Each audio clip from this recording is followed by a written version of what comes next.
Hey guys, the story is called Bat Loves the Night by Nicola Davies, illustrated by Sarah Fox Davies. And I just wanted to read this story because I thought it really tied in with the story you'll be reading in your little book.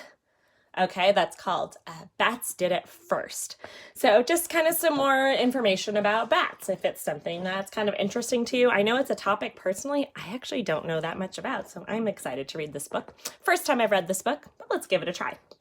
Pictures are hard to see on here, but it's telling you about different types of bats, like the greater horseshoe bat, greater bulldog bat, and it also has their scientific names too. White fruit bats, spotted bat, common vampire bat, Hardwick's mouse-tailed bat. Wow, it really does have like a big old tail on it. Indian flying foxes. Okay. Bats are the only mammal that can really fly, and flight has made them very successful. There are more than 900 species living in almost every habitat, from subarctic tundra, that's like Antarctica, to tropical forests and deserts. Birds may rule the air by day, but bats are the monarchs of the night. This book is about one of the pipistrelle bats. Pipistrelles are found around the world from North America to Africa, Europe, Asia, and Australia. Gosh, I hope I'm even saying that right. Bat loves the night. Bat is waking, upside down as usual, hanging by her toenails. Her beady eyes open, her pixie ears twitch. She shakes her thistledown fur. She unfurls her wings made of skin so fine, the finger bones inside show through. Very cool. So her wings are so fine that you can see these bones show through. Those are her finger bones. The pipistrelle bat's body is no bigger than your thumb. What? That bat body is no bigger than my thumb. That's pretty small. A bat's wings is its arm and hand. 4 extra long fingers support the skin of the wing. Huh.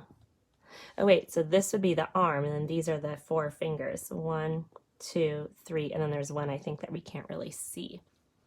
So this book has kind of a story that it's telling, and then in small italicized print, it has just some facts, it looks like. Now she unhooks her toes and drops into black space. With a sound like a tiny umbrella opening, she flaps her wings. Bat is flying. Fact, bat's toes are shaped like hooks, so it's no effort for a bat to hang upside down. Out! Out under the broken tile, into the nighttime garden. Over bushes, under trees, between fence posts, through the tangled hedge, she swoops untouched. Bat is at home in the darkness, as a fish is in the water. Good simile there. She doesn't need to see. She can hear where she is going. Bats can see, but in the dark, good ears are more useful than eyes. Bat shouts as she flies, louder than a hammer blow, higher than a squeak. She beams her voice around her like a flashlight, and the echoes come singing back. They carry a sound picture of all her voice has touched. Listening hard, Bat can hear every detail, the smallest twigs, the shape of leaves. Very distinct use of this sense. Using sound to find your way like this is called echolocation. The noise bats make when they shout is too high for humans to hear. So even though it's saying that it's louder than a hammer blow or higher than a squeak, it's not something that we can actually hear. The voice goes out, and then the echo, okay, is what comes back, okay? And then with that comes like a picture that they can create in their mind. Dolphins also use echolocation. That's also a skill that they have. Gliding and fluttering back and forth, she shouts her torch of sound among the trees, listening for her supper. All is still. Then a fat moth takes flight below her. Bat plunges fast as blinking and grabs it in her open mouth. But the moth's pearly scales are moon dust slippery, and it slithers from beneath her teeth. Bat dives, nets it with a wingtip, scoops it to her mouth. This time, she bites hard.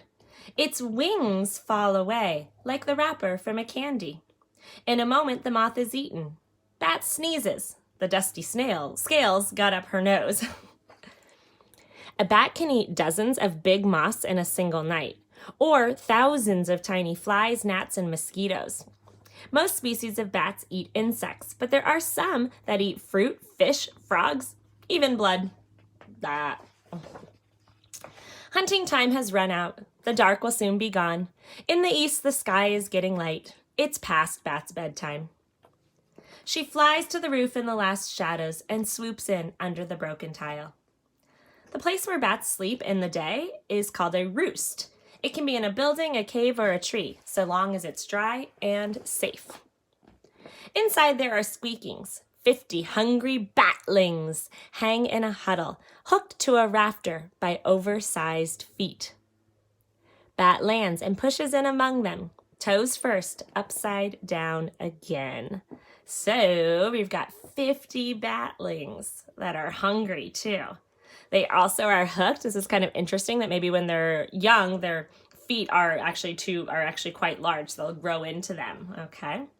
Baby bats can't fly. Sometimes mother bats carry their babies when they go out, but mostly the babies stay behind in the roost and crowd together to keep warm. Bat knows her baby's voice and calls to it.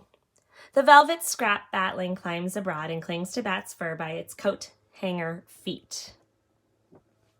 So is this it here? Yeah, it's kind of climbing up. Wrapped in her leather wings, the baby suckles Bat's milk. Baby bats drink mother's milk until they learn to fly at a few weeks old. Then they can leave the roost at night to find their own food. So similar to all mammals, they drink milk, okay? Outside, the birds are singing. The flowers turn their faces to the sun, but inside the roof hole, the darkness stays. Bat dozes with her batling waiting.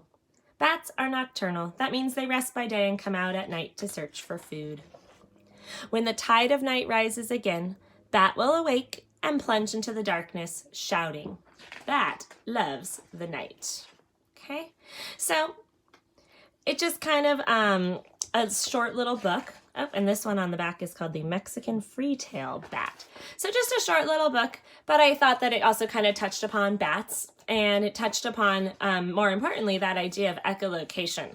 And that's what connected to the story that you read in your little books. Hope that you enjoyed Bat Loves the Night.